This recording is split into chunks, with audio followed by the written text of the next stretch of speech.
Okay, folks, just realized that I accidentally deleted my intro. So, here's the intro. Alright, folks, on to the next project. This is our 89 V1500 Suburban. 89 to 91, you had V and R, V being four-wheel drive, R being two-wheel drive. Still the old body style. After 91, the old body style went away. This one is nicknamed Frankenburban. The wife gave it that name and seems to have stuck. Issues we have with this one, here a couple of weeks ago, it had a skid plate up over the gas, under, however you want to put it. It covered the gas tank. And what happened was it rubbed the protective coating off. Get down here so you can see.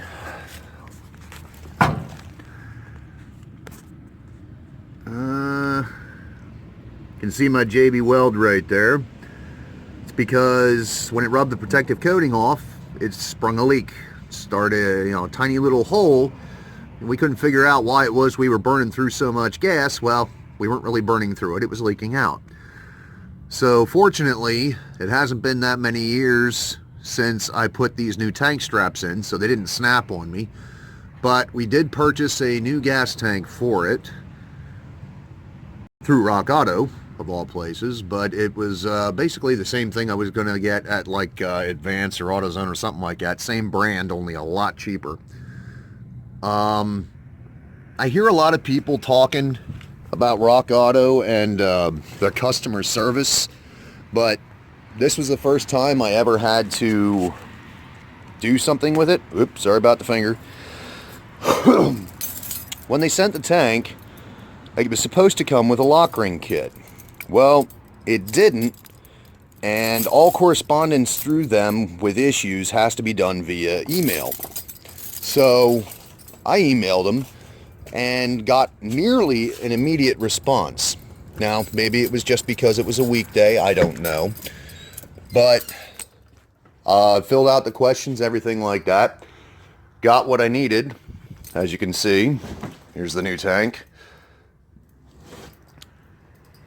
Within 2 days, I had the pieces that were missing, which is this piece right here. This and the new O-ring. That was all that was missing, but I paid for it, so I wanted it. So I don't know, maybe it's just returns that are an issue with them, but like I said, I didn't have any issue with their customer service in that one. I had prompt delivery. It was actually quite nice. So the way we have to go about this is got to get most of the gas out of the tank before I go to drop it. Now, fortunately, I only have about 1/8 of a tank. But the way I'm going to do it is up under the hood is your fuel pump relay, and there's 2 circuits on it. There is a priming circuit, which only gets part-time power when you turn the key on and then it shuts off. And then you have a full-time circuit that once you start cranking the starter, it kicks on the fuel pump constant. Now, what we do is we disconnect the fuel filter and then jump the all-time hot wire to the full-time run for the pump and quite literally pump what's left of the gas out of the tank. I've found that's the easiest and safest way to empty the tank. So I'll show you more when we get further on. As you can see here, I've got the fuel filter disconnected. I went ahead and unbolted the clamp that holds it to the inside of the frame channel so I can tie it up out of the way, because that's the one, that side has the flexible line on it. It's steel braided, stainless steel, I guess. And the other side here, I just put a short piece of 3/8 hose on right to my funnel. I don't focus you. So what I'm going to do is I'm going to have the wife turn the key to the on position, then walk up front and jump the fuel pump relay plug, which I'll show you here shortly. Alright, so that right there is your fuel pump relay on these old Chevys that are fuel injected. Okay, so the plug right here, if you notice down in here, you got a red wire. This piece out of the way here. Got that orange wire. The orange is the constant hot. Now I know that because I took my power probe here and tested it when I turned the key on to know that that is my constant hot. Now, don't do like me and just start probing wires, because if you probe this black one right here, it blows a fuse, because that's a ground. So I figured out that this green one right here is the one that energizes the pump full time. So basically what you do is you take a wire, not a little skinny one, you want to take something that's got a fairly decent gauge to it, and you connect this one, which is the orange one, to this one, which is that green one. And then that runs the pump constant, and you can pump the tank out. Show you more in a little. Real quick, I forgot to mention this orange wire. It's not a constant hot, it's a key on hot. So you have to have the ignition in the run position in order for this one to actually have juice. Otherwise, it doesn't have any power. Just want to make sure I clarified that. Alright, we're fixing to jump the wire here.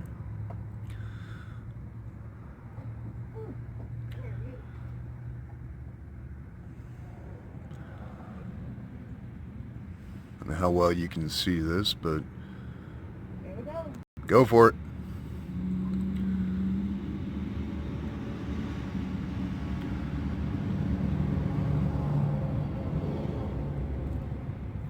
Are you touching it?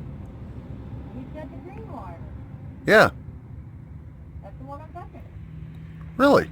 The one we were touching before was the one in the middle. It's like an orange one. Oh, it's one in the middle? Yeah. Oh, my bad. What color is that one? Orange and white. Or yellow and white. Oh yeah, go ahead and touch that one then. Hey, there it goes. Imagine that. Okay, so folks, I was wrong. Wrong color. That's all right. But as you can see, this is pumping the fuel out.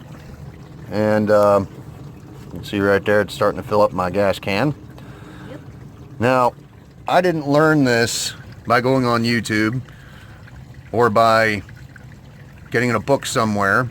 I learned this when I was a teenager. My dad had a Dodge Dynasty that we basically had to get rid of because it rotted out, but it had like half a tank of gas in it. So what we did was, now that one, you couldn't do it down here. The fuel filter and everything was up on top in the engine bay, so we disconnected it up there and basically did exactly what I'm doing here, only up in the engine bay. Just ran a hose out to a gas can and drained the tank. So sometimes the best teacher is experience. Something to remember. Okay, tank's all drained as far as most of what we can get out of it. Ended up being more than I thought was in it. It's about not quite 10 gallons. So next step, since you don't want to have to completely pull the filler neck, which I don't know, well, you can see that with the sun. If you can avoid pulling that, it's good.